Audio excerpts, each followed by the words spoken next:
Before going into the details of what our panel is about, I thought it'd be useful to talk briefly about why we are here.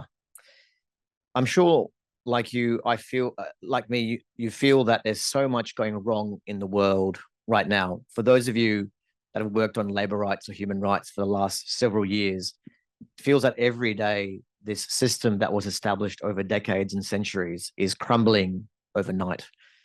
I certainly feel that way. And as someone who runs a frontline organization where most of my staff are in a precarious situation, one thing that has really struck me in the last few years of work that we've done is that as much as things are really troubling in the labor rights movement, there are some really exciting things happening. And crucially, it's not just about individual victories, but it's also about showing how our society and our workplaces can be different. And so when we conceived of this panel, it was very much to be about honest about the challenges, but rather than talking in an abstract way, actually talk to the people trying to fight for that new reality. So very much for today, our discussion is to talk about problems, is to talk about some concrete examples, but crucially, for all of us and all of you being a very educated audience, is to think of where the next steps from here. How do we learn from these experiences that we'll hear about? And also, how do we, for those that are not present, that those who are in precarious situations, how do we support them? So I'll see if the technology is going to help. We're trying to get the presentation up. I'm not sure if that is, there we are, great. So before going into other details, oh, sorry, could I get the next slide? Oh, yeah, I pressed the button. Oh, there we are, great. I want to talk very briefly about my organization, Equidem. And our mission is very much about, there's three aspects to it. It's about exposing injustice. Oops. That's all right. It's about exposing injustice and hidden human rights abuses. It's about providing practical solutions that are part of trying to address those human rights issues, but also providing a positive vision for how the world can be different. And crucially, it's about building support for communities that are affected by those human rights abuses. And that's really built on myself and others in the team, having worked in human rights for a very long time, realizing that we had to move away from just talking about the problem statements to talk about how do we actually address these issues as a society, and not just talk about issues from a name and blame perspective. Now, we have four thematic areas that we work on, and centered around that is the idea of democracy at work. The idea behind that is that most of our focus is on labor rights, but beyond just talking about individual harms, we recognize that crucial to promoting human rights in a democratic society is making sure that the economy and workplaces are democratic. And so that's very much a center of today's discussions as well. Beyond that, also, our work focuses on the impact of climate change on the world of work, on corporate accountability, and also making sure that we reform international systems. Because we can have all the best systems in the world, we can have all the best rules and ideas in the world, but if the systems don't actually address that, then obviously, we can't change things. And later on, we'll talk about the Gig Workers Alliance group. And that's very much about making those systems work for ordinary people. So this thing is not working, so I'll keep talking. But if there's a way just to move them, I might just tell you when to move them. Can we just get the next slide? So one thing I also wanted to talk about very quickly before we go to the panel is about some of the work that we're doing in the care sector. Thanks. And unfortunately, today we were meant to have members of our worker team in East Africa from Kenya, Ethiopia, and Uganda physically in the building with us to talk about an exciting project that they're doing to help workers from East Africa to organize in the care sector in the Arab Gulf region, a really growing part of the world. Yeah, if you get the next slide, that'd be great. And unfortunately, they didn't get visas to attend. And that, I think, also reflects one of the challenges that we're facing that are here in the US, but also particularly for the majority of workers in the global majority of the world, is even engaging in advocacy and campaigns internationally is a huge challenge. But I wanted to talk very briefly about the principle behind that project. Let me forget the next slide, that'd be great. And the principle behind that slide is that the care sector is one of the crucial parts of our global economy. And I think really reflects in a very powerful way the deeper problems that we have in our global economy and society. Where as the world is aging, there's a greater dependence on care workers, many of them coming from Africa. And yet these workers are typically not only disempowered, facing huge levels of exploitation, but if you look at the political discourse, it is very hostile to the very people that we're actually dependent on. And we chose to do this project in a region of the world where literally these workers face profound racism, modern slavery, where trade unionism is completely prohibited. And yet what we found, because of our team of workers, both in East Africa and in the Gulf, who are African workers, there is this incredibly dynamic organizing already taking place. And we chose the countries of Ethiopia, Kenya, and Uganda because those workers are highly represented in the region, but also because these are three really crucial states in Africa where, if you're following those countries at all, there's a massive decline in democracy. So what you might be facing here in the United States is sadly a global phenomenon. And you're seeing it, for example, in Kenya, which is historically the most democratic of those countries, becoming highly authoritarian. And of course, Ethiopia and Uganda have gone through similar paths. But what's really interesting is that care workers and workers from those kind of backgrounds do actually have a thriving civil society in these countries when it comes to the predominantly women workers in their communities facing exploitation, whether it's in the recruitment process and how they transit to the Gulf, or when they are in their country, where often their employers are subjecting them to gendered harm and their own embassies don't give them sufficient support. So this project is very much about aiming to support those workers in a very pragmatic, realistic way, to organize around their rights, and also to strengthen broader civil society through that project, so that in a place like Uganda, if anyone's familiar with it, it's a highly repressive society, both in terms of social values, but also the state. There actually are these spaces where these civil society actors can actually be engaging with the government, where the government does engage with you, but crucially, often with workers who have minority backgrounds based on identity or ethnicity or whatever, actually have a safe space to do their activism. So that's a really crucial part of that project. Now, one thing to really emphasize is that this project is very much about focusing on things that can be done. And when we've spoken to workers and worker-led organizations, they talk about things which are really bread and butter, that don't seem particularly radical, but are actually really crucial to workers' conditions. And so one of them is around access to information. And so those things on the surface are around things like the language barrier for workers when they go overseas, like I said before, the lack of unionism. But also what happens is that when you actually seek to address that issue, it firstly helps workers when they're traveling and they have awareness of their rights, the risks, and where they can get help. But what we've found is you actually create an incredible community of workers communicating with one another. And they'll talk about things that are very, very practical to their day-to-day life, such as, where do they go to make a complaint? How can they get access to phones to reach people, or their consulates and embassies? So really, really simple things that many of us who have a lot of privilege, like myself, might take for granted, but actually are really, really crucial. So just to end, and there's a picture there you can see at the very top of one of the main stakeholder meetings that we were part of.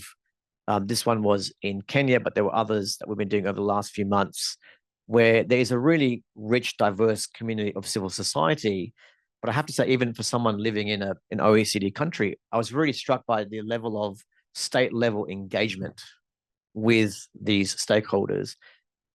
You probably saw what's been happening in other parts of the world. You saw in Nepal, there was a recent protest that literally led to the destruction of virtually all state physical infrastructure. Some people even killed. You saw in Kenya last 6 months to 12 months, there's been a lot of youth-related unemployment and cost of living protests. there's a lot of demand for a better life, and employment opportunities, social protection are very much at the center of that. States are keenly aware of that. And so I think there is a real opportunity there. We outline some of the ways that we can do that around a regional coalition, holding businesses and investors to account, and addressing the interaction between things like climate change, gender, displacement, and barriers to information, to do actually a regional approach to that. And we'd like to expand that, but we want to start with this project focusing on that corridor. I put that in there because we are going to shift a little bit to some other themes and areas, but it's to really emphasize that these things are completely interrelated. It's very much about human rights in the world of work. And I will, during the discussions, come back to that. So without further ado, I'll now shift to our panelists, and also to note that we'll have a conversation between us initially, and then near the end of the discussion, we'll open it up for the audience to ask any questions. So we're very lucky today. Again, thank you to the four of you for coming here. We're very lucky to have four great panelists, four great organizations. Bhairavi, if I could start with you from the New York Taxi Workers Alliance, can you talk to us a bit about your own personal background in organizing, how you got involved in the New York Taxi Workers Alliance, and what were the challenges that you saw that the organization was made to confront? Sure. Thank you. Good morning. Thank you, Mustafa, for this, for organizing us and this invitation. So I started organizing taxi drivers in 1996. And then in 1998, a group of us co-founded the Taxi Workers Alliance. For several years, as you can imagine, we were predominantly a yellow cab driver organization in this city. And then after 2013, 2012, as Uber and Lyft slowly started to enter, more and more of our members began to work also for these companies. And so today we have over 28,000 members. We have a unity platform. We're one of the few driver organizations in the world that organizes both yellow cab drivers, traditional taxi drivers, as well as Uber and Lyft drivers themselves. I personally came into organizing. I grew up poor and I wanted to serve my class. And as I grew older, just, really understood that I think the most powerful forces to really confront both poverty and war, which I see as kind of the primary forces in our world, that you need a strong labor movement. And the traditional labor movement didn't really speak to me. My mom was a Teamster. She was a factory worker. And, I got to just see, a lot of the racism and sexism, but more importantly, classism, and the fact that, that many in the movement seem to see themselves as gatekeepers of capital rather than champions of the working class. And so I wanted to be part of a non-traditional workers movement. And that's how I ended up organizing with drivers. Right, thanks for that. And we're going to really dig into that a little bit more. But now I'll move to you, Shannon, from the Alphabet Workers Union. Again, same question. If you could talk a little bit about your own personal journey, becoming an organizer, a trade unionist, and also what were the challenges that Alphabet Workers Union was facing at the time that you all decided to set up that union? Yeah, well, first of all, thanks for having us here. Really appreciative of both the Equidem and Ford Foundation. So exciting. I think, I've always had this organizer spirit inside me, similar to you. Just growing up in a single mother household with three other siblings, and eventually, making it into the suburbs, but still kind of being on that edge of we're in the working class, and understanding from a very young age, like what that means and what that looks like. It kind of radicalized me at a young age. So just once I was working in the data center in South Carolina, I got into there because I was excited about the fact that I could make $15 an hour at a temporary job, if that tells you anything about South Carolina. And so I was working there, and the simplest thing, my water bottle broke. It's very hot in the data center. And I just complained about it to management. I said, like, hey, can I get a new one? It's really hot on the floor. And I was told, no, you're a contract worker. PPE refills are for full-time employees only. And ironically, Alphabet Workers Union launched about 2 weeks before this happened. And I joined on the day that Alphabet Workers Union went public because I had tried so many different avenues to advocate for myself and my coworkers in the workplace. I didn't even know I was organizing my coworkers at the time. I just thought I was doing what was right. And yeah, we filed some unfair labor practices about what happened to me, and I was brought back to work within 2 weeks. It was Alphabet Workers Union first win, and now I'm on staff with the Alphabet Workers Union. And I'll end with this: we're a broad union of 1,300 people, but the the atmosphere at Google, it's very fissured, it's very divided over what types of workers are working there. And so we're just trying to bring as many workers in the US and North America into the labor movement. And we're basically pioneering uncharted territory in the tech industry. And so we're learning as we go, but we're also building on lessons that we've learned in the labor movement throughout history. And it's really exciting. It's a really exciting time to organize. And, even though we're experiencing this kind of cultural and social and political anxiety in the United States, I want to say, like, that is what breathes life into the workers and into the labor movement, is like really understanding, like, this is our moment. Time is now.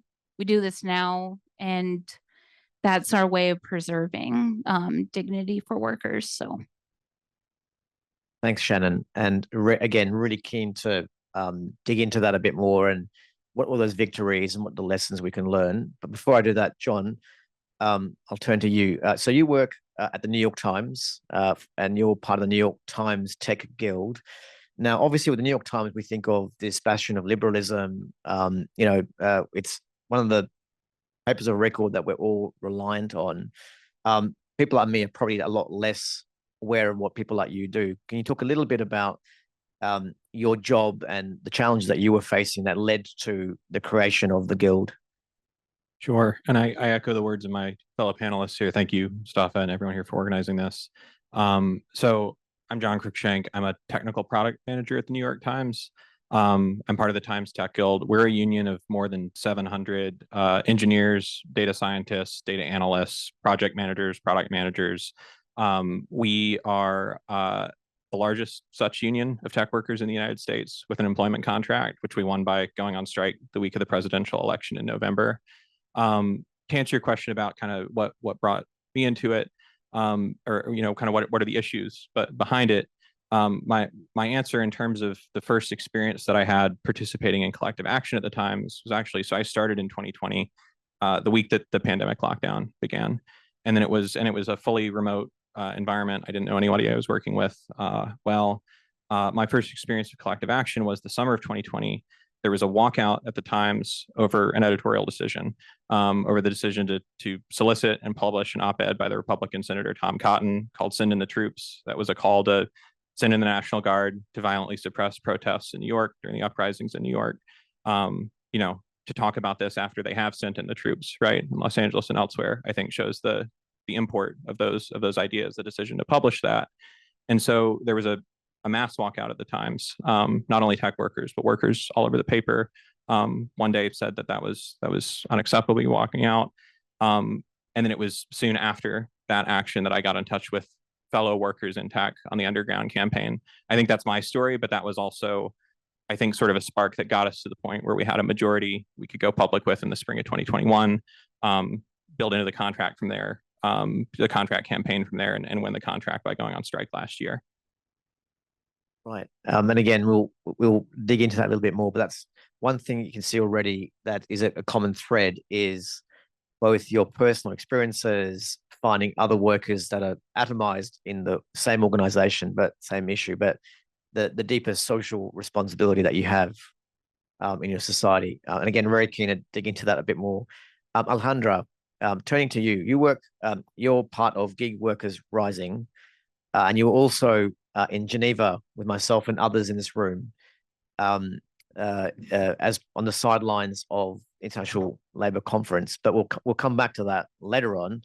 But first to you, I remember when I met you in Geneva, you were just talking about your personal story, which I just thought, how does this person have the time to be a mum, to be a worker, and to be an organizer?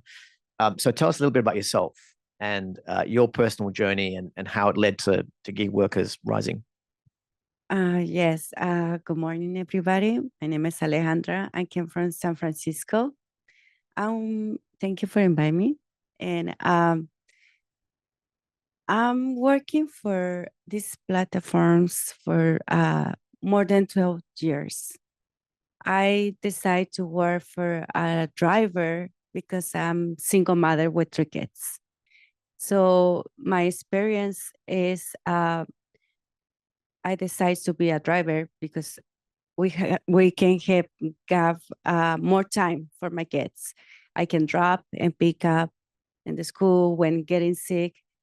It's hard to be a mother.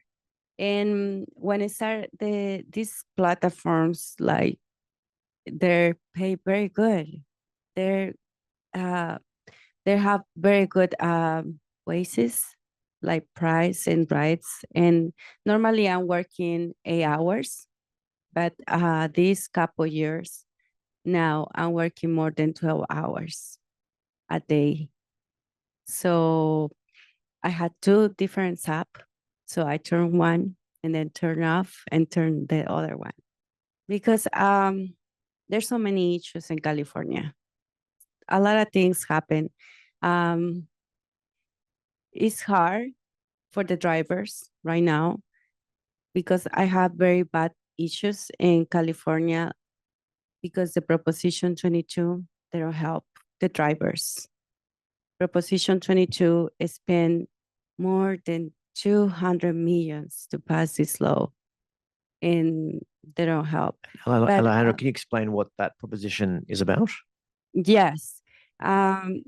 This proposition is they're making Lyft, Uber, and rideshare for the drivers to try to say this is health because you be independent contract. So this law passed in 2020 in California. So when this law passed, all the drivers be independent, but you can fight with Uber. You can get big protests. You can you don't have protection for the drivers. You can if the Uber deactivated, you can fight for that. They can deactivate it for any reason. So it's very hard right now. So I have little door to waiting in California and Sacramento to fight for this law. Is the is still with Gig Workers Union. That's called 1314. They're supposed to can be a Gig Workers Union. This law passed in Sacramento, like I think it's 2 weeks ago. So let's see what's going on in the future. But we're waiting. Yeah, and we're all supporting you in that effort. And a follow-up question, which I'll then put to everyone else, is look, it seems like with each of the scenarios you mentioned, all of you, that these are really powerful companies. Yeah, and you wouldn't think in any way there'd be any chance that you could organize. And Alejandra, you talked about the challenge that you're still facing. I'll come to others as well, but starting with you, how has being part of gig workers rising been helpful to you? Because it must be pretty soul destroying to think about the way they're treating you. So how has being part of gig workers rising been, helpful to you? Gig Workers Rising started in 2018. One of the leaders is Cesar Palancares. Now one of the leaders, and I'm really happy to be part of this organization because they help the drivers to when have so many issues like desactivations or problems with Uber, citations, and this organization support the drivers and make protests. And we have so many help for the drivers, like a community. We make big groups, WhatsApp groups in Spanish, in English, different language to support the drivers and be more together, like a community, like a union for protection. Sometimes it's hard to say, but the where you work for these big companies, they don't have support. So you need to make your own community to help to other people. And this company help a lot of drivers to going back to the road. So yeah, that's really very good organization in California. Yeah, since we've been learning about the really crucial role that we've been playing through the Global Gig Workers Alliance. Thanks for that. So I want to ask the rest of you the same question. I'll start with you, Bhairavi, about, you mentioned being effectively a hybrid organization, taxi drivers, and for platform companies. Again, these are such powerful actors, whether it's to do with the taxis or to do with Uber and these kind of companies. What are the lessons that we can learn from your organization's experience of how did you manage to have the victories that you've had despite confronting these really powerful businesses? Yeah, we always say we went from fighting the millionaires to the billionaires, and seemed to happen overnight. So I mean, the heart of all of our work, of course, all our campaigns are multi-pronged, but at the heart of our work is, it's always organizing and mass organization. But we have had some pretty significant victories in New York that I'd like to share. So, unlike other parts of the country, in New York City, the Uber and Lyft drivers have to be licensed by the city in the same way that a taxi driver is. So, in other parts of the country, they call it the Transportation Network Company (TNC) model. We don't have TNC model in New York City. So drivers have to be licensed. The vehicles have to be licensed. So it's not, your private vehicle for personal use. And the insurance standards are also the same as like a taxi would have. But the significant victories we've had really, I think because of that underlying law, we were able to fight for a couple of things. One is in 2018, our first unity campaign, we won a cap on the number of vehicles. So, Uber and Lyft, I mean, the gig economy in general, right? Very famously oversaturates. I mean, it's to make it harder for workers to really have enough leverage, to demand more in terms of your pay. And so they overhire and then they overfire, which we call deactivations. So we through our unity campaign, we won a cap on the number of vehicles, and it was the first of its kind in the world on Uber and Lyft cars. Since then, we won what's called minimum pay standard, and so we got the city to engage in an economic study to look at how much drivers should be paid on every trip per mile and per minute, so that based on their average expenses and the average number of trips per shift, that drivers could earn at the minimum wage. So to establish a floor so that you could not go below that. And we've also won, drivers in New York City have Uber, Lyft drivers have access to paid sick leave like other employees here. And we won unemployment rights for drivers as employees in the state of New York. And this was a really big thing. Andrew Cuomo is running for mayor right now.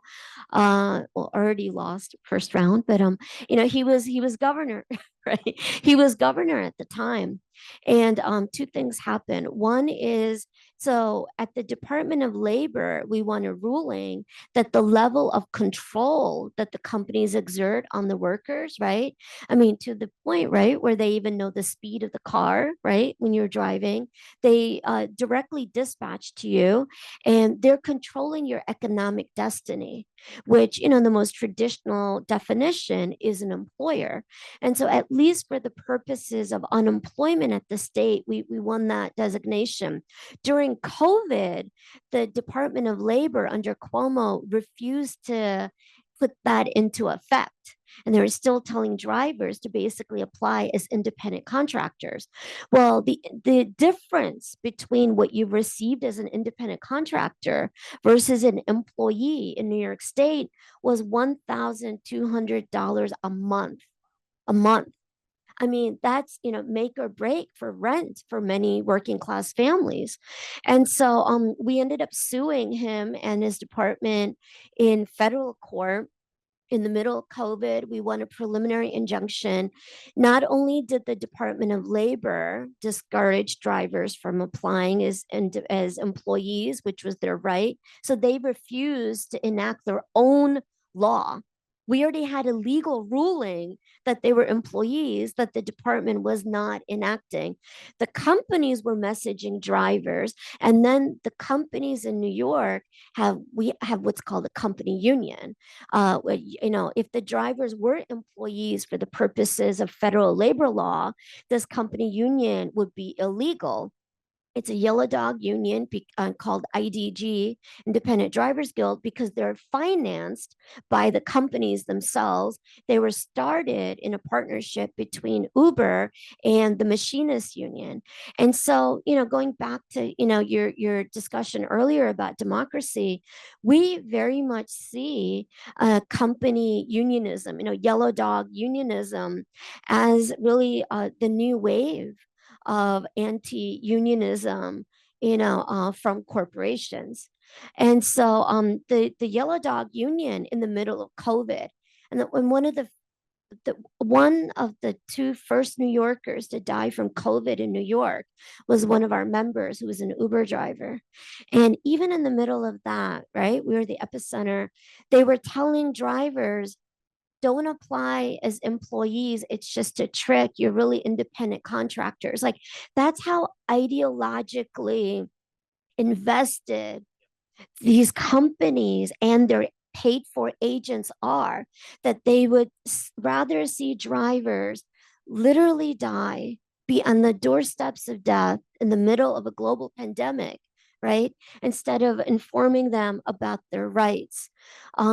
But we won that. And, we also won a major wage theft case against Uber, where our complaint became the basis for the state attorney general, the New York State's highest law enforcement, to file a wage theft claim against Uber and Lyft, which eventually was settled for $328 million, which is, the biggest wage theft settlement in New York State history.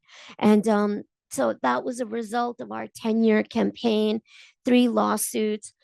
They starve you, these companies, and then they gag you by putting in basically forced arbitration in your contracts. So if you as a worker don't opt out of the arbitration, then arbitration is binding. You cannot sue in court. You cannot be part of class action lawsuits. So even though we had won in court, against the wage theft, it was found to be illegal. The 98% of the drivers were not rewarded their back pay because Uber was able to make the argument, well, they never opted out of arbitration, so they have no standing in court. And so we have a lawsuit right now that's active. Where we're challenging binding arbitration. Our argument is that the Federal Arbitration Act does not apply to transportation workers that engage in interstate commerce, like Uber and Lyft drivers. I mean, we're expecting whichever side loses will take it up to the Supreme Court. But if we're able to prevail, then we would be able to undo the arbitration as a binding provision in the contracts. Yeah, which is really, really amazing. I mean, just to hear, like you mentioned, even it took 10 years to get to that point. And a few things, there's lots of things that really come out of what you say, but a few things that come to my mind is, the importance of victories in law, right? In the courts or legislation either being upheld or being changed to support workers. So as much as organizing is really key, you need to have those things, but also it's a moving battle so that the boundaries of it are shifting and you have to keep sort of moving with that. So what I'm hearing is it's really crucial for those of us who are not workers to be also supporting in the community. I can imagine there are lots of lawyers that you need to get support from. I can make just one quick of comment. course. One of the reasons we had to engage in litigation is because politically, these companies had completely monopolized the scene. In 2017, Partnership for Working Families and the National Employment Law Project did a report and found that Uber and Lyft had more lobbyists than Amazon, Walmart, and Microsoft combined. And so, they dominate politically, they oversaturate practically, and then they lock you into arbitration and they treat you, and they actually they exert a lot of control over you, so they maximize the profits and the economic control, but they say to you that you're an independent contractor. And so it's like with they have a multi-pronged approach, right?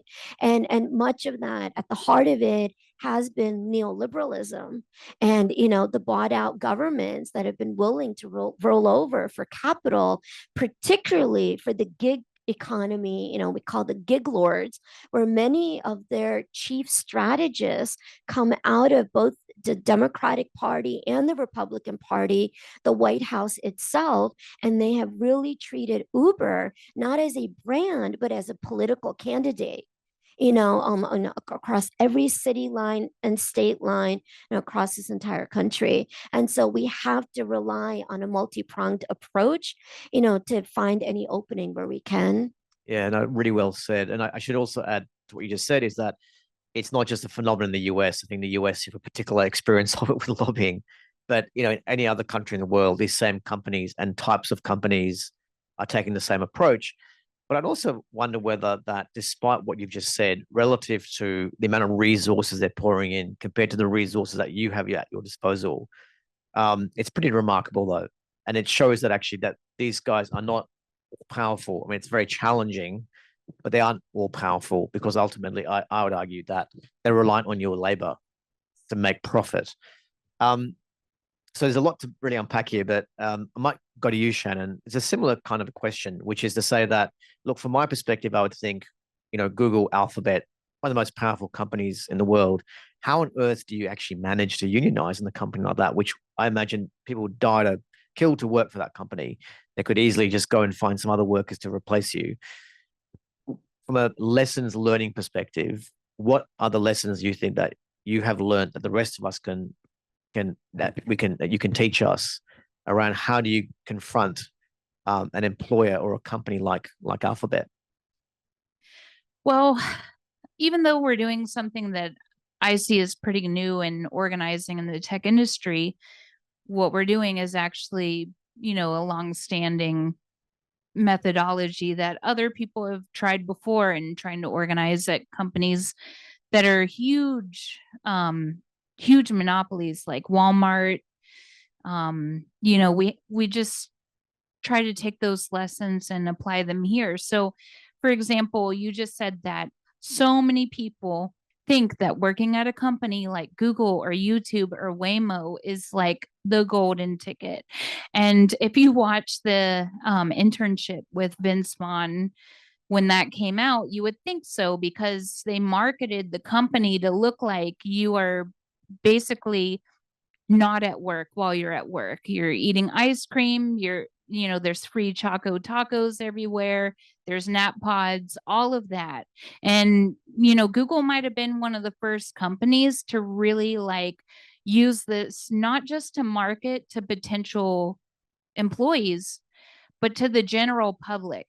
So that when Alphabet Workers Union went public, I was on Facebook at the time, and I saw all of the comments are like, why would they need a union? Like, they can take naps at work.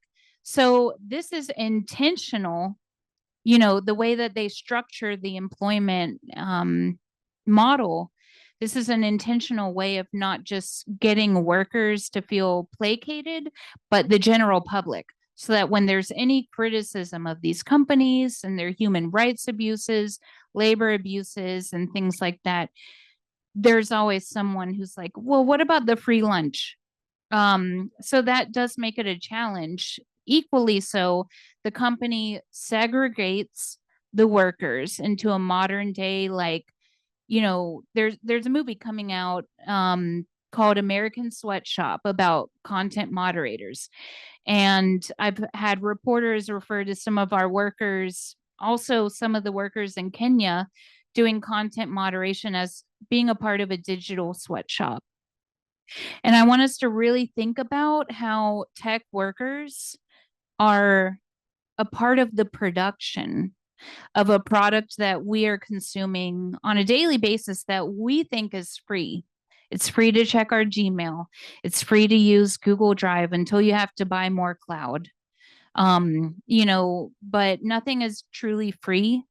Your data and the access that the company has to every little data point about you is actually fueling the company. And the company also would not exist if they weren't exploiting workers to such a degree that they are, to where people who are making sure that your Google Gemini is functioning properly and safely are making $12 an hour, maybe $3 an hour in the Philippines, but in the US, as low as $12 an hour, maybe even lower when you factor in the time to wait for those tasks to be able to rate and grade that work accurately.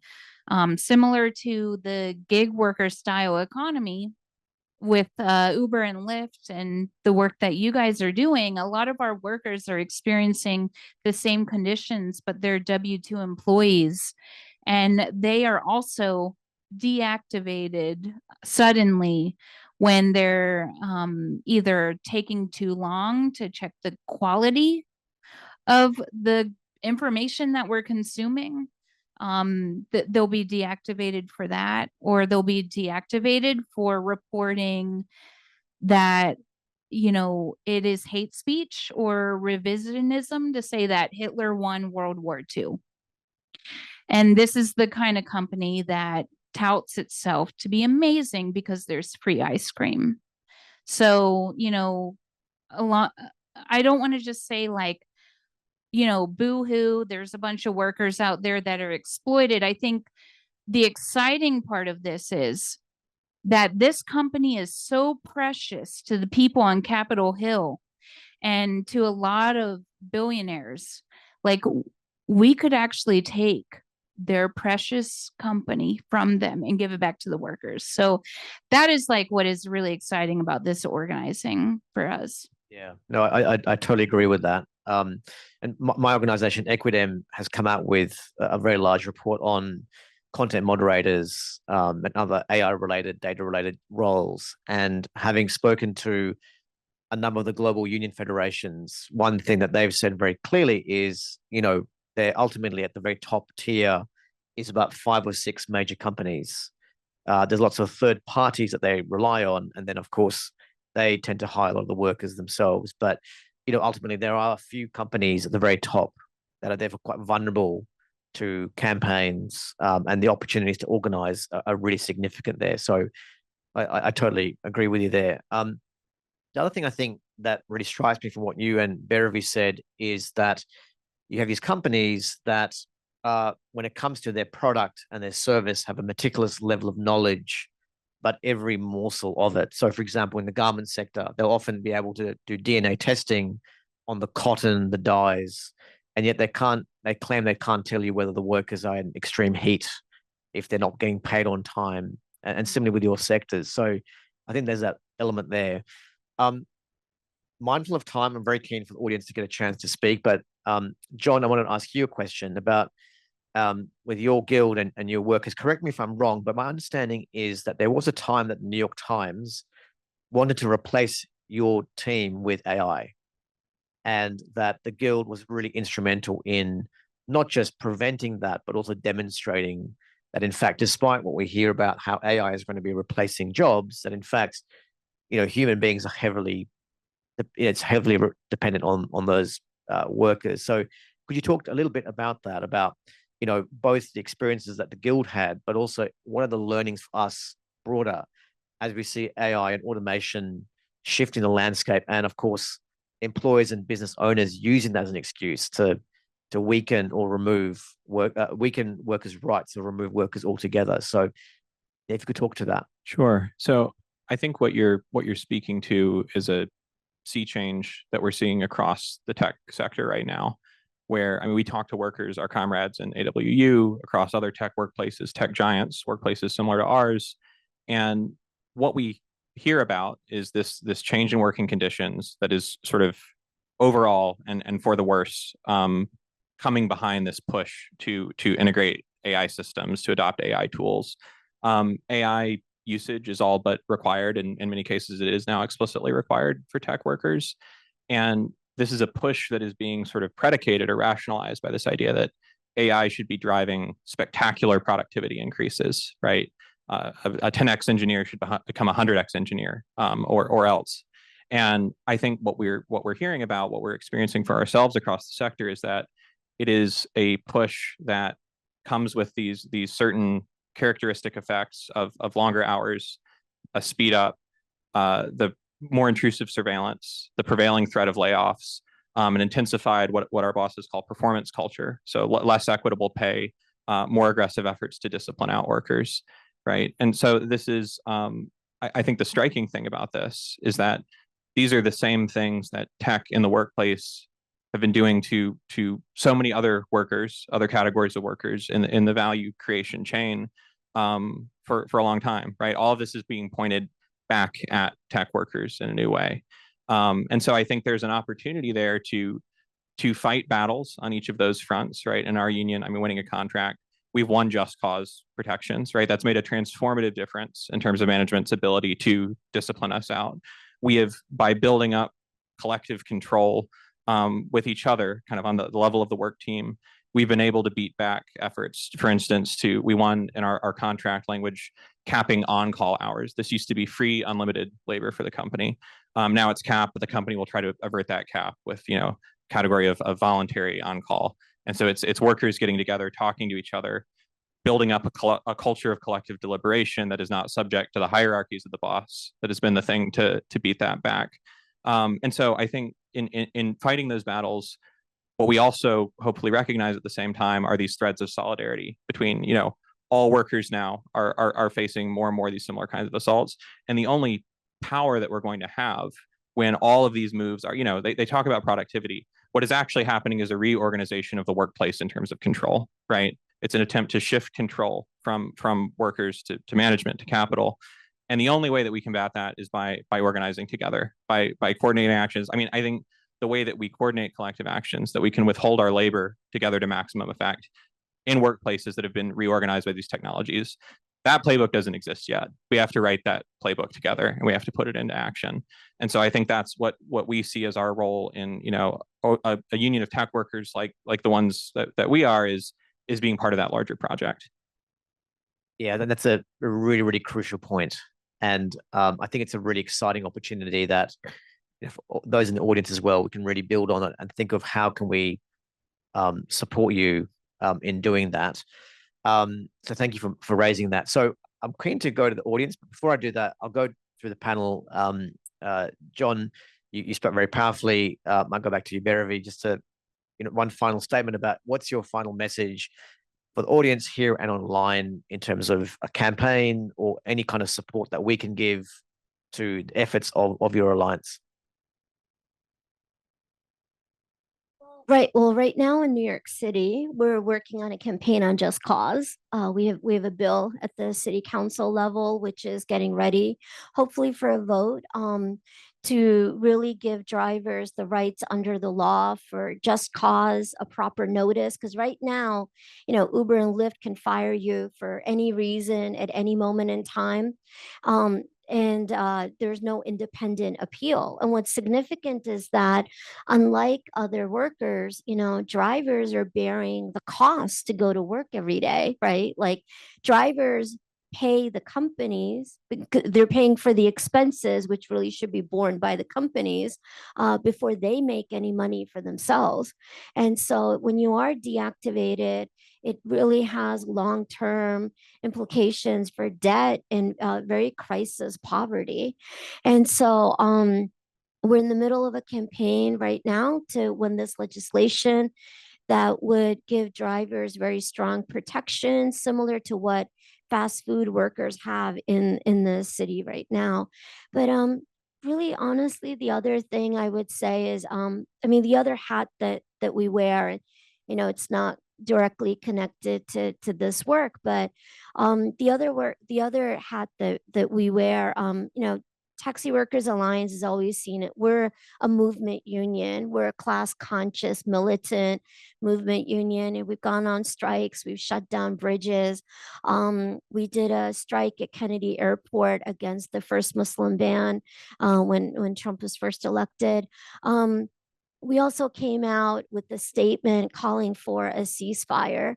And, we very much see that peace is a working class issue.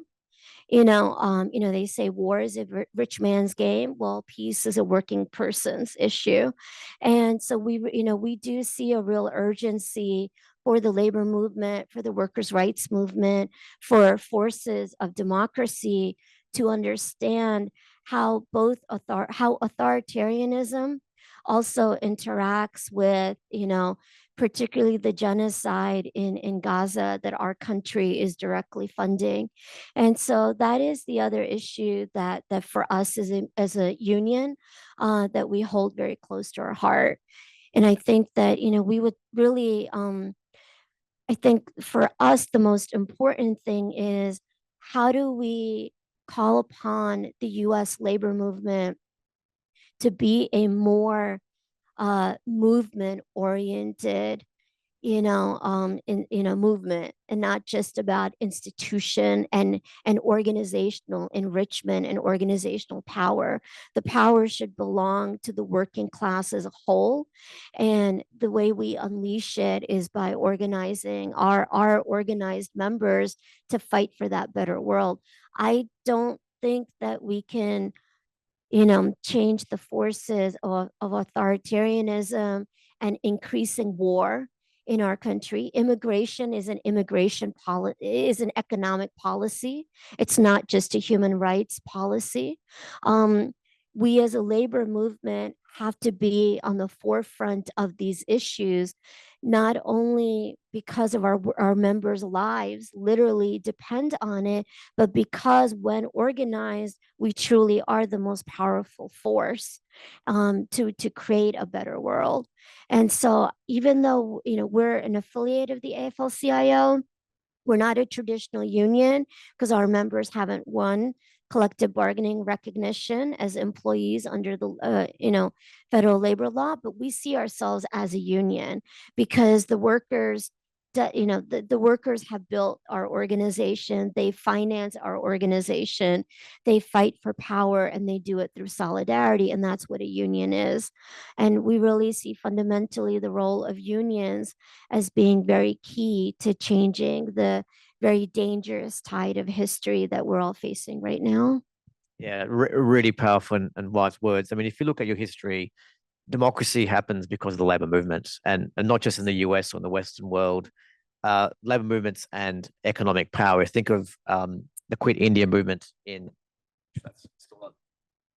Can you guys hear me? Yep. in India, the Quit India movement was very much around economic justice and rights and other parts of the world. So it's a really key thing. One thing we've seen with our work with care workers in East Africa, you mentioned the trade union movement being more political, is, for example, in Uganda and in Kenya, is they have established chapters for care and domestic workers that are typically very close to the political actors. At the grassroots level, they've got amazing worker leaders. One of them is actually on our board of Equidem. But what happens is that when they speak to the wider cross section of society, workers don't feel that those unions are really there for their rights. And the way that workers face it is not just about a specific issue about pay, but the wider social, cultural things happening. So you mentioned ceasefires. There's issues obviously around being LGBTI in Uganda, actually also in Kenya as well. And then issues in Kenya around youth unemployment and economic opportunity. And so it's about how do you not just functionally support these unions, but also these people that are hungry for change and that otherwise will lose hope in traditional trade unions if you don't make it relevant to their lives. So yeah, really relevant points. Shannon, I'll go to you, and then we might do a little bit about the Global Gig Workers Alliance. But first, Shannon, what's your final message to us around lessons, any campaigns you're running, any sort of final summation you'd like to make? I mean, at Alphabet Workers Union, we're not just organizing the low wage workers who are, very highly exploited in the tech industry as like contract workers with temporary job assignments. We're also organizing full-time employees who want job security at Google. Working in the tech industry, you get used to the idea of layoffs, the idea of being reorganized into a different product area, or whatever is best for the company's bottom line, you'll do it because otherwise, you're out. So we're organizing those workers as well to make sure that they have a say. They may be more comfortable than the average worker in the company, but there's also, that time that they went to work and their badge didn't scan, they were essentially deactivated too. And I think when you think about that, you are closer as a tech worker, software engineer, full-time employee to a gig worker than you are to being, a millionaire or someone who, may be like the next big tech CEO. So I think I just want to make sure that the narrative is there, that what we're doing is we're building working class solidarity across the company and these different groups of workers. And one thing that I think if folks could take away anything here is we would be remiss if we, didn't have it front of mind that tech workers exist all across the country, including in the South. And we would be remiss to not organize those workers because even though the South has the lowest union density in the country, they also have the highest level of oppression of, policy and corporations who decide that unions are not welcome in the state. My own governor said he would fight unions to the gates of hell. When there was rumors of UAW coming into South Carolina during the Mercedes and the Volkswagen campaign. So, I just think for us to have true power in this country, we have to organize everywhere. Because what happened in 2016 and what happened in the last presidential election is a byproduct of ignoring the rural working class, especially when it comes to Black and brown people in the South. So we have to build class consciousness, re-educate those workers that just because you're in a right to work state doesn't mean that you don't have a right to forming a union and doing collective action. So that is just something that I think all of us could take away from this conversation, that we're thinking about how do we stop fascism from continuing on in the United States of America? And it's to organize everywhere. Yeah, really, really powerful words there, and really inspiring as well. And add just to say United States, but also actually it's a global phenomenon. In the UK where I'm based, it had this huge rally, basically a fascist rally, probably the largest it's had since probably the Second World War. Those remember their history. There was a fascist movement in the UK until the Second World War, and of course around the world. In Asia, there are many countries where that national or religious-based identity fascism is on the rise. You're seeing a lot in Africa and in South America as well. So it is very much very relevant. Now, I'm going to go to questions. My very recalcitrant thing is not working anymore, but Alejandra, maybe I can turn to you firstly about the Global Gig Workers Alliance that you were part of. Just to briefly talk about what that was like from your perspective, being a worker, being part of Gig Workers Rising, and also just to say very much a big up to our colleagues from the Interfaith Center for Corporate Responsibility. Thank you, Nadira, David, and Josh for being here and for the really crucial role that you've played in developing that alliance and your support today as well with volunteers. But tell us a little bit from your perspective as a worker. What was it like being in Geneva, meeting workers from every part of the world, different languages, cultures, different sectors, being at the UN? Yeah, for me, it's a amazing experience to. It's on? Okay. Okay. And meet so many organizers for so many countries fighting for the same, for the fair payments, because I see so many issues for all these people. They have so many power in your heart to help people in your countries. And I see and I learn a lot for these organizations for Chile, Peru, Mexico, India, Colorado, New York. And I see the same issue.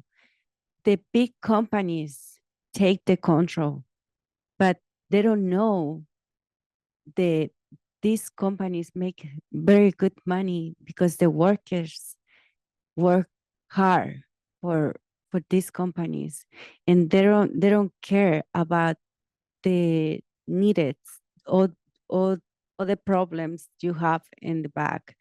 And we more stronger now. It's like I see in this trip in Geneva, I learned a lot because I see more union, and I learned a lot how you organize in different countries and how you fight for the right things. In California, we have a protest September 17 because I have so many issues. AI affect the drivers right now. If you want to contact Uber for support, machine answer. And if you want to explain or make an appointment because you have an issue in your app, or sometimes they don't pay you the same, the machines answer. And I don't want to speak with the machines. I work so hard, and I don't want people like, I don't want machines answer, because I need real people like me. I'm working very hard every day for better support, right? And right now it's very bad because in San Francisco, California, Bay Area, and maybe all the US or the country, they have the same issue. If you work for driver and you request a trip, they don't give you the same price for all the different drivers. They give you different prices. Like example, you have very good car, like a new car, they give you a better price. If you work less, they give you better price if you get a ride. But if you work more than 12 hours or 10 hours or 8 hours, they pay you less because they don't care. They know you need to work. But if you work 3 hours or 4 hours, they pay you more because they wanna be in the role every day, more hours, right? They play with us, and it's not good. That's not good for health. We have families. We have life. I can continue with this. We need to stop because we need to get time for the families. We need to build a stronger organizations. And that's what I learned in Geneva. I see so many power, and we can be together and make more strong, and don't let the AI control this life, my future, my kids. So yeah, that's what I say. Yeah, really, really inspiring, powerful words. And you can see a photo there of one of the sessions we had. There were 60 workers from 27, 28 countries. Some of them were care workers, drivers, content moderators from around the world. But there was just such a, when you go in a room and you can feel the chemistry in a room, was such a, camaraderie there because of the shared aspirations and just working people trying to have a dignified work environment and to improve their life and the life of their families. It's so universal, and something that I've seen as well, having worked on many different human rights issues for quite a while, is this labor rights movement is an area that really unites everyone. So I think it's a really great time to take questions from the audience. I'll leave on the screen some of the outcomes of the Global Gig Workers Alliance, some of the things we talked about, some of the conclusions for you to read as you like. But just to say very quickly that the Alliance is a really exciting opportunity to provide some kind of a network umbrella for workers to coordinate, knowledge share, to support each other's campaigns. And it really covers every type of sector. It's really about more the platform tech oriented nature of work. So even with panelists on here today, no pressure at all, but I think that is definitely, the Alliance is something definitely worth supporting. Again, thank you to all of you and those of you online for being here today. It means that you really care about these issues. We might open it up to any questions that you might have. We do have a roving microphone. So when you ask your question, please, could you wait for the microphone? Obviously, if you're happy to do that, mention your name and your organization. So over to the audience. Yeah, we've got one question over there.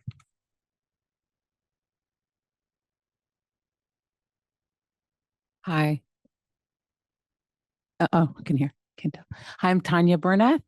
I'm actually a freelancer, but I have a small group called Gen X for Justice, which is linked to Indivisible, and I'm talking from that hat. And I'm just wondering if you, especially maybe Shannon, and I'm sorry, I forgot your name. But if you're linked to these bigger movements, I'm assuming you are, but I want to ask, that's going on because when we're talking in our groups with like Indivisible or 5051, those types of broader movements, there's all these discussions about how can we get at these companies that are like unduly influencing the political system, that type of thing, or, just getting more people into getting candidates that are more progressive, that are going to pass better, assumingly better laws that are supportive of workers' rights and that type of thing. And because it's really, really interesting to sit in these meetings and then, we have to influence Google, or we have to influence, or getting more people to actually the actions. And there's a big one coming up on October 18th. It's called the Kings 2. So I hope everybody can come out for that. But anyway, I'm just wondering how linked you are to those movements. And it would be interesting even to have people like you guys, as a guest in the discussions to hear like all the positive things, because people are dying to know, like, what do we do? How do we do it? And, hearing the wins and then how to support further. So, yeah, I think that would. Yeah, that's a really great question. And if Adam will wave his hand over there, that is a really great person, for any questions about us participating with other organizations or movements to be in touch with. But what I will say is that a lot of our members do attend like the No King's Day rallies or Labor Day. We had some members speaking at that, things like that. One thing that I think should be noted is that in like the movement for data centers in relation to climate justice and community organizing, I'm noticing that workers are not the center of the conversation, which I think, you can't just have everybody top of mind. So it's no fault of anybody's that we're not really seeing that trend just yet. But what I will say about that is like it would be a great opportunity for these movements to bring the workers into that conversation so that they can say like, hey community, our jobs suck and they are lying about what kind of jobs they're bringing to the communities when they prop up these data centers, making $15 an hour, breaking your back at a data center with no health care where they don't record OSHA logs. It's not great. The free lunch, like I said, is nice, but everything else is not great.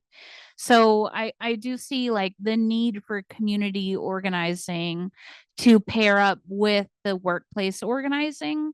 That is like how we're going to win. And then on the political organizing front, we're living in a country where, these companies aren't begging Capitol Hill or like the president to really do them justice. It's the other way around. We have tech CEOs sitting behind Donald Trump at the last inauguration and thanking him at a table. I think it was a week ago they were thanking him at a table. It was just like really disgusting to watch. And that is the world we live in, is like tech oligarchy. The political front is important right now more than ever at the state level, in which certain states could pioneer legislation when it comes to workers' rights. Like New York is with their work at the taxi workers alliance and things like that. But I just I think for us it starts with building that support from the workers on the ground first, then building those partnerships and showing up to make coalitions and try to move things forward as a community. But yeah, I mean, I just think like we have to have, like what you were saying, a multi-pronged approach where we have a comprehensive campaign, bring the community in, bring certain people either running for office or already there into the conversation to get workers the protections that they need, but also show that we are a threat in order to make those things happen. And the only way we're a threat is if people see the power in what they do at work, and that the potential of withholding that labor is serious and it would be missed. So Yeah, it's a really, really crucial point that, and again, it goes to the fact that power is the key thing. That no matter how much you might not like people, they'll shift their opinions, based on how power shifts. Great point. Any other questions from the audience? Yes. Hi, I'm Lauren Spierig. I am from Open Supply Hub. We are a nonprofit supply chain mapping platform. And Shannon, we are right now working on funding to map data centers and bring forward the human rights and labor rights abuses that are happening there. So we'll have to exchange info. A question for all of you. There is plenty of evidence at this point, at least correlating, if not establishing causation, for decent business practices having good economic outcomes for business owners. So you can pretty clearly trace a path from happy employee to profit. And to me, the willingness to spend unlimited amounts of money to control employees versus treat them well tells me it's not just an economic argument that business owners are making. And so I'm wondering your thoughts on, is this really a power struggle over all else when it comes to the motivations for keeping workers silent? That's a great question. Any takers to that question?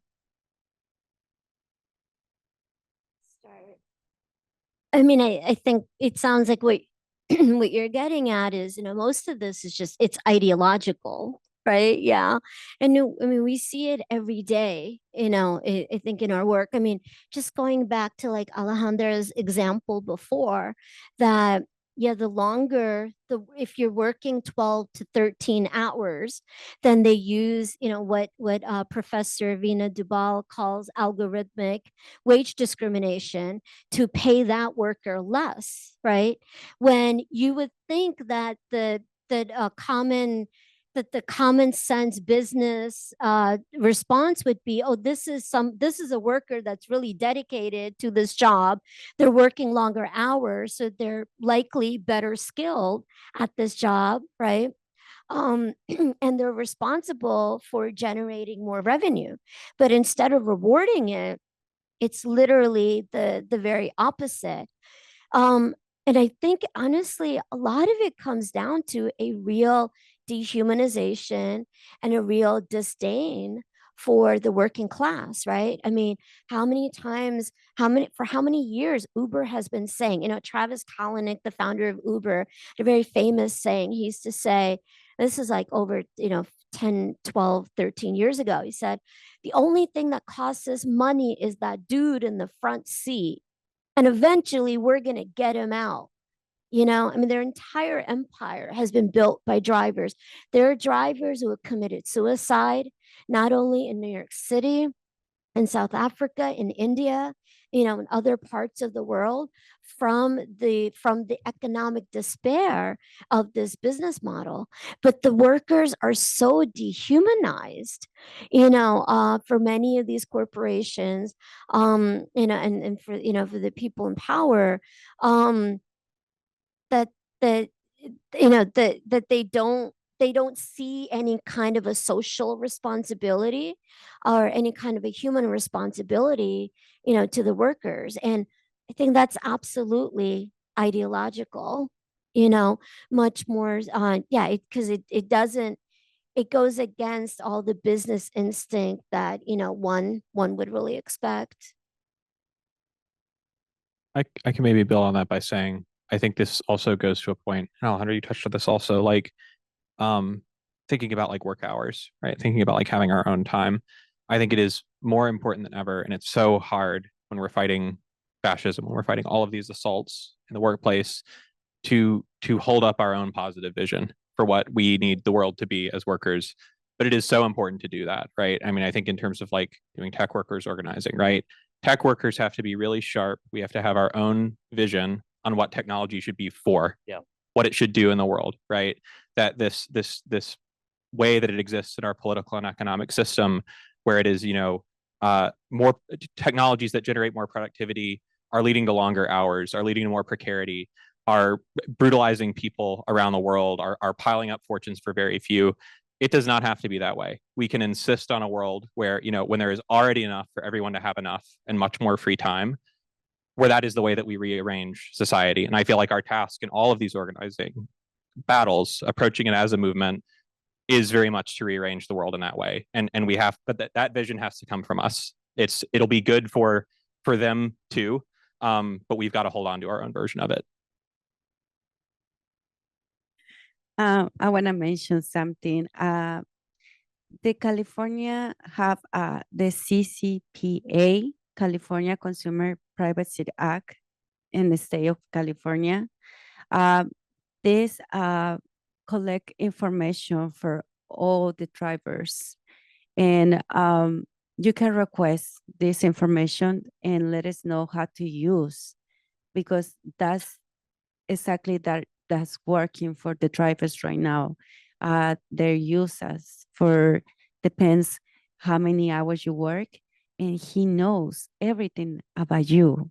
When you start to turn off the app, he knows how many hours you start to work today. And they don't care send you the cheaper trips because they know you working more than 10 hours. But if you work like 4 hours, they know they give you more trips, better to addicted to start in the road. So it's very sad, and we need to we plan in California to the RT to check how to use this information and collect information for Hati is selling for other companies, or there is check all the necessaries for the person life. So we need to see what's going on in the system. Yeah. Yes. Hi, everyone. My name is Lena Simmet. I work with Human Rights Watch. Thanks so much for this amazing panel. I have a question that speaks to something that you all touched on in some ways, which goes to this question of how do we achieve narrative change, especially in communities that have sort of historically experienced very few labor protections and a lot of oppression. So we did a study on rideshare food delivery and shopping workers in Texas, so a state in the South. And it was particularly heartbreaking when we interviewed workers around how many of them internalized some of these sort of punishments that they experienced through these algorithms. Now, so whether they were deactivated or had very low earnings, many of them said, well, it's because I didn't shop too fast, or I got stuck in traffic, or rather than saying these platforms exploit us. No? So I wonder if you have thoughts on how we in environments that are so difficult from a labor organizing perspective can make further headway. And I also wonder how, going up against these enormous forces of these large corporations at an international level, how we can make further progress. No, so at the UN, I mean, Alejandra, you were there, Mustafa, you too. It's even there, it's an extremely difficult environment to go against these companies that send sort of their best lawyers, very good negotiators, and the room is packed with companies, and then backdoor lobbying to governments, but also at other organizations like the World Bank. We organized an event at the spring meetings in DC, and the World Bank representative was convinced that these big platform companies are a great way to create employment, right? So they funded Gojek, which is one of the largest rideshare and service delivery company in Indonesia, and they sort of see regulation as a threat to creating jobs. So there too, no, it's what I think what we in this room take for granted as understandings, how important it is to set boundaries to this approach is very sort of foreign to many people working in the space. So how do we get these messages across and sort of beyond, I guess, the environments that we engage in? Yeah, that's a great question. What are your thoughts, panel? Well, I think one of the themes that, I'm seeing a lot of today is the inflexibility of the workers that we represent, or the types of workers that we are, like the inflexibility that working in those roles brings to their lives. And these companies actually market themselves as very flexible as far as your time goes, like, you can come and go whenever you want. So there's flexibility there. Some companies are starting this new thing where it's unlimited PTO, but they don't want to give it to you. again, it all goes back to the way that a lot of major corporations market themselves, not just to potential employees, but to the general public, so that, by the time that, here we are, I guess, 4 years, 3 years after layoffs in the tech industry became so, common, and it's becoming normalized. Whereas I believe in the 70s and the 80s, it was actually an embarrassment to a company to have to do layoffs. But now it's whatever makes the stock ticker go up that day is what is so, doubtful to these companies. So I just think like the disparity between the inflexibility of the work and the low wages, as well as the, tight control that the companies have over what those workers are actually doing or, experiencing in the workplace, like those things we need to have like more of a connection on understanding what that looks like and how are we going to fight back against that. And I really appreciate that you said you did this survey in the South.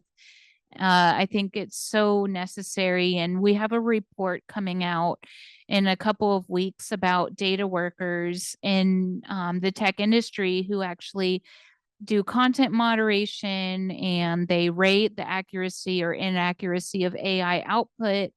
And in that report, we're finding that the flexibility, a lot of people are sacrificing their health for that, such as rationing medicine, or they feel like they're not getting mental health support for the stuff that they're viewing or doing for the companies. And also the typical like low wage and no health care or no PTO angle of that. I mean, these are, people who are on the front lines of making the internet what it is. And so I just like look forward to that report coming out near the end of the month. I just wanted to say that I mean, in terms of the part of your comment about the narrative shift, I think one thing that's really important is, we have to expose the exploitation that workers face, but we also really have to shed more light on collective action, and not, whether you win or lose. Like we've never entered a campaign assuming we're going to win. We just enter a campaign assuming we're going to fight like hell. And that's really important. And I don't mean just for individual, like, especially in a society like ours where, everything about capitalism, it's so individualized. Of course, like how people get through life every day is important, and how, it is a triumph, like every working person that survives in the cruel world where everything is stacked against you, it truly feels like a victory. But the real victory comes from collective power and collective action. And I tell you, I mean, there's so much classism in the workers' rights movement. We don't we don't talk about it enough. I mean, there are the ideological issues where we don't want to call out capitalism, right? And all the red baiting and all of that. But putting that aside, just having a sobering, like objective economic historical analysis of the economy it's become so politicized that people don't want to do that. And so they don't necessarily want to name class, capitalism or class as issues. Okay, that's one thing. But, the other thing is that there's this, like, we don't think of low wage workers as agents of change. We just think of them as victims of exploitation. But people are agents of change. It's like we always say, like, we may not be like we as the working class in general, but we as drivers may not be in power, but we have power. And when we organize, we unleash that power. And so and yeah, I mean, capital is unrelenting. They've got all the resources. The system is rigged against us. So it's like issues change. We create change. Every time we win something, they fight back, and that creates a new issue. So, like our victories are even catalysts, even if it's for change that's against us. So issues are dynamic, but worker organization, that is literally the base, the ground that you stand on, that allows you to reach for something higher. And so, and I think going back to something I think Mustafa said earlier, like in terms of power, and we say this in our organizing all the time, like we don't need the powers that be to like us. Yeah. We need them to respect us. And most importantly, we need them to fear us. And so that is important, that in a workers' rights movement, that no, like we're not trying to just, talk about the exploitation. We don't see ourselves as, charitable cases. We are agents of power, we're agents of change. The working class, when organized, is the most powerful agent of change, as history has already shown us. you know um and I think we as a movement have to really embrace that. The other thing is, we have there's racism that we have to contend with. And I tell you, for years, there's the old union that was very corrupt, and they had a private contract in the industry. The bosses ended the contract when they saw our organizing, because they were afraid we were going to take that contract over. They used to call us a cultural organization. I'm like, we're not up here dancing Bhangra, like we're planning strikes, man. Yeah. But Yeah, and that's so a great point that you raised there, actually, about I yeah, mean, I think the narrative thing is really key, because actually then you're talking about how you change society. And that's always been in any movement building, narrative changing is really key. And I think the civil society aspect of that is we have to problem state, but actually, like you were saying, John, actually, what are we advocating for as a positive vision? And also, how do you reach an audience? For me, I'm a very big believer in like letting go of necessary terminology that we might agree with, but that others that otherwise would agree, that might turn them off. So how do we actually convince people? I mean, one thing that really struck me with the work we've done in the last few years is content moderators and AI related workers are frontline workers. They protect our children. They keep us safe from seeing, really sort of abhorrent stuff online. A driver is the person that safely gets you home when you had a very late night at the office or gone partying. If you're a woman, they make you feel safe getting home. You might remember that during the pandemic, we call these workers essential workers. And I think there's been a deliberate attempt to delete that term. So I think that's really true. And I think, Lauren, you came to this point of, I think we have to think about with other people with expertise of what are the arguments you can make to say that supporting workers' rights is actually good for the economy, that it allows for more tax revenue or whatever it might be. So I think the narrative thing is really key and something that we should all build on. I'm also just mindful of time, but we can't finish this event without hearing from the next speaker. So yes, one more question. so sorry. No problem at all. A statement maybe and a question. Yeah. Well, first, sometimes I feel like I'm a cheerleader, because I'm just so impressed with the kind of thinking and the kind of, sort of broad understanding of strategy, and the ability to actually connect people to people, which, good organizing does that. So this morning, I mean, I was fortunate to be in Geneva working with Nadira from the Interface Center on corporate responsibility, where I work. And it was empowering. And, just listening and learning from the various countries, what is happening, what the issues are. And they're really difficult issues. They're life and death, right? But the opportunity to see, interactions across borders to build a stronger global movement. And each one of you has talked to that in a way. One of the quick things, like that I can say, and this could be a 10-minute speech, but I was fortunate as a first-year student at Union Seminary in 1967 to sit sixth floor, in Riverside Church in the maybe sixth or seventh, I think it was the sixth pew. And here's Martin Luther King. And he would love this conversation. He talked about three things: the triple evils, racism, militarism, and economic injustice. And he could not see, and he got so criticized by liberals and the press, as he came out against the war in Vietnam. But he really understood it ain't going to happen unless you really deal with all those. And I'm sorry who just walked out, because in a way, the taxi organization here in New York has done some of the intersectionality if we actually get to the heart of it. And that has to do with intersecting all of the power that is, it's not like separate, it's a part of a structure.